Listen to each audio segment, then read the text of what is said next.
रणबीर पोसवाल की अपन बात करें तो हाल ही में कांग्रेस ज्वाइन की है और जो आपने बयान दिया था उसका पलटवार ही उन्होंने किया है। पहले तो रामवीर सिंह कहाँ थे? क्या अब बीजेपी में थे तो कांग्रेस में चले गए, या बसपा में थे जो कांग्रेस में चले गए? वो तो थे ही कांग्रेस की ऑलरेडी। वो तो ये ड्रामा उसके पूर्व जो एमएलए है उसके द्वारा एक रचिता योजना थी कि तुझे प्रधान बनना है तो तू कांग्रेस ज्वाइन कर, मेरे से गाली दे और पिंकू बाबू को पकड़ तू, संजय अध्यक्ष को पकड़ तू, और कांग्रेस तू उधर से ज्वाइन कर ले। इधर बीजेपी में मैं बैठा हूं, उधर कांग्रेस से वो बैठे हैं, और तू चुनाव लड़ जा भाई, और तेरे को चेयरमैन हम बना देगा, हमारी जिम्मेदारी है, 2-4 हजार लोगों का खाना कर दे, और मेरा नाम आने मन दियो, मुझको तो गाली देता रही हो तू, और तेरे को चेयरमैन बनना है तो इस योजना को तू बना ले। तो ये उसी के द्वारा शतरंज की गोटी बिछाई हुई है। न तो कोई नेता था, कोई नेता न है, अभी भी वार्ड मेंबर नहीं है, वो वार्ड मेंबर तक सीमित है, और वार्ड मेंबर भी वो पर्टिकुलर एक वार्ड से लड़ता है। अब क्यों लड़ता है इस गहराई में मैं जाना नहीं चाहता, बताना भी नहीं चाहता मैं उस बात को। आप कथित गुर्जर नेता हैं, क्या लग रहा है आपको? वो आपको कहीं ना कहीं इस ये जो मामला है उसको लेकर आपको टारगेट किया जा रहा है? कोई नेता है ही नहीं। आप फिर आप गलत बात बोल रहे हो। कथित, मैंने आपसे कहा है कथित हाँ, नेता। वो बस स्वभू नेता है, न तो उनके साथ समाज है, न कहीं से वो बाढ़ पंची का भी चुनाव पंचायत समिति बाड़ी के अंदर कहीं से बाढ़ मेंबर नहीं बन सकते। वो पंचायतों में से, गांवों से, शहर में पर्टिकुलर जो बाढ़ है, एक आध बाढ़ है, वहां से ये बाढ़ मेंबर तो बन सकते हैं, बाकी कोई मतलब ही नहीं है इनका। गांव के किसी भी न ये समाज के साथ है। भाई समाज तो इनके फेवर में था न फेवर में है, ये समाज विरोधी आदमी है। जब समाज इनको मनाने जाता है तब ये मनते नहीं है, तो समाज मेरा कोई पागल थोड़ी है भाई। भाइयों, अब ठीक आज है। से 40-45 साल पहले धौलपुर में एक गुंडा बदमाशी करता था, तो पुलिस ने उसको पकड़ के उसका हाथ तोड़ दिया था। हाथ तोड़ने के बाद उसको चड्डी और बनियान से उसका जुलूस निकाला था। ऐसे आदमी को आप किसी को जानते हैं धौलपुर के को, कि पुलिस ने ऐसी वारदात किस आदमी के साथ की थी?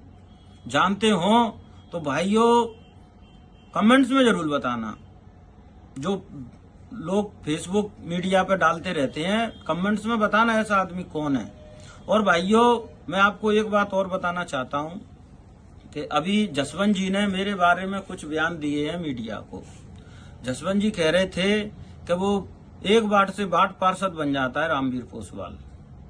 तो मैं एमएलए साहब आपको एक बात बताना चाहता हूं, मैं एक वार्ड से पार्षद नहीं हूं, मैं 2 वार्डों से पार्षद बना था। अब की बार एक वार्ड से मेरा भाई लड़ा था, एक वार्ड से मेरी भाभी लड़ी थी।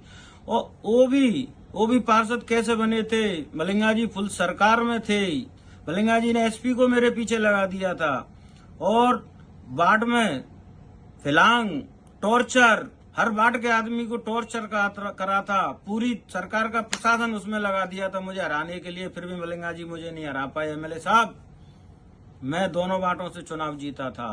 मैंने बसपा ज्वाइन की थी एक बार, मेरे 6 कैंडिडेट चुनाव जीते थे।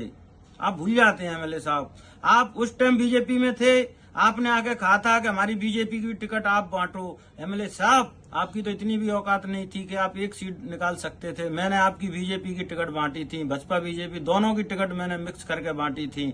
8 सीट बीजेपी की आई थी। भाइयों, मैं एमएलए साहब से एक बात और पूछना चाहता हूं। जो एमएलए साहब समाज की दुआई देते हैं, समाज में इनका कुछ नहीं है, समाज में ये जाते आते नहीं है, समाज इन्हें मानता नहीं है, तो एमएलए साहब आप इतना याद रखो, हम समाज के लिए ही जीते हैं, हम समाज के हितैषी हैं। समाज को हमने कभी पीठ नहीं दी है, हमारी आपसे लड़ाई थी, इसीलिए हमने आपका साथ नहीं दिया। भाइयों, मैं एक बात और पूछना चाहता हूं, इस एमएलए ने मेरे से 2018 के चुनाव में पैसे उधार लिए थे। इसने मेरे से पैसे उधार लेने के बाद इसने मेरे पैसे नहीं लौटाए। ये आदमी मेरे पैसे खा गया था, इसीलिए मैंने इसका साथ नहीं दिया। अगर मैं किसी के पैसे खा जाऊं और फिर मैं उससे कहूं कि मैं चुनाव लड़ रहा हूं, मेरा साथ दे, तो वो आदमी मेरा साथ दे देगा क्या? मैं आपसे पूछ रहा हूं। बात समाज की नहीं थी, बात वो इनकी थी। मैंने इनका साथ नहीं दिया। समाज तो कभी भी कह दे कि जहाँ जान देनी है वहां जान देने के लिए तैयार हूं। अगर वो आपकी बात नहीं होती, आपकी जगह कोई और नेता होता, तो मैं जी जान एक कर देता। एमएलए साहब, आप भूल जाते हैं एमएलए साहब सारी चीजों को। और आप क्या समाज की दुहाई दे रहे हैं? आपके गांव मोरौली में 2 लड़के पुलिस ने खत्म कर दिए थे, क्या किया आपने उनके लिए? कहाँ गई आपकी नेतागिरी? किस किस को न्याय दिला दिया आपने, जो आप जगन जी को आज न्याय दिला दोगे? एमएलए साहब, आपकी उम्र हो गई है, थोड़ा दिमाग से काम लो। ऐसा मत करो कि मुंह में जो आए वो बक दिया आपने। राम कुमार जी के कह रहे हैं, राम कुमार जी मेरा भानेज खत्म हो गया।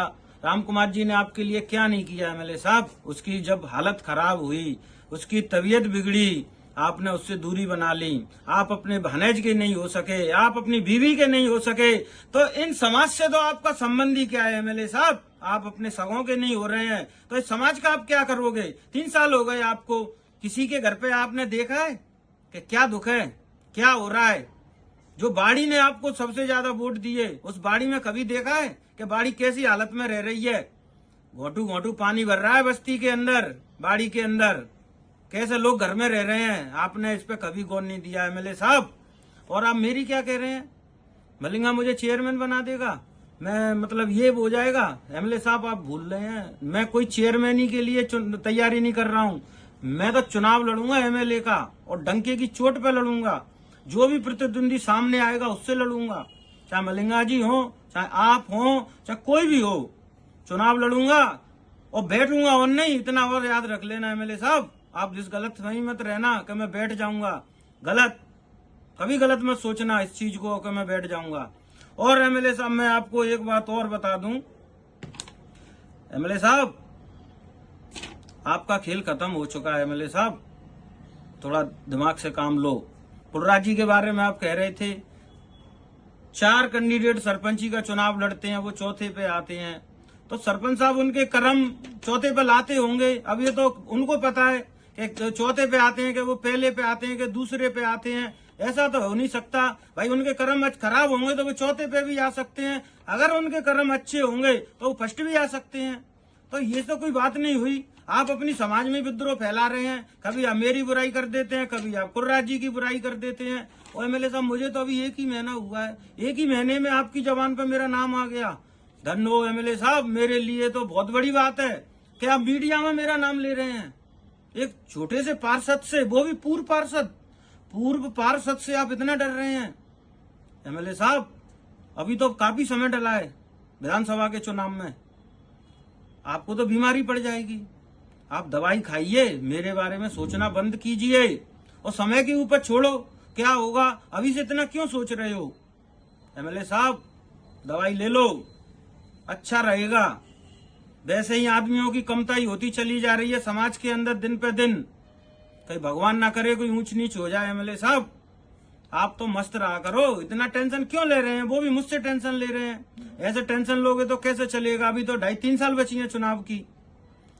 एमएलए साहब चुनाव तो मैं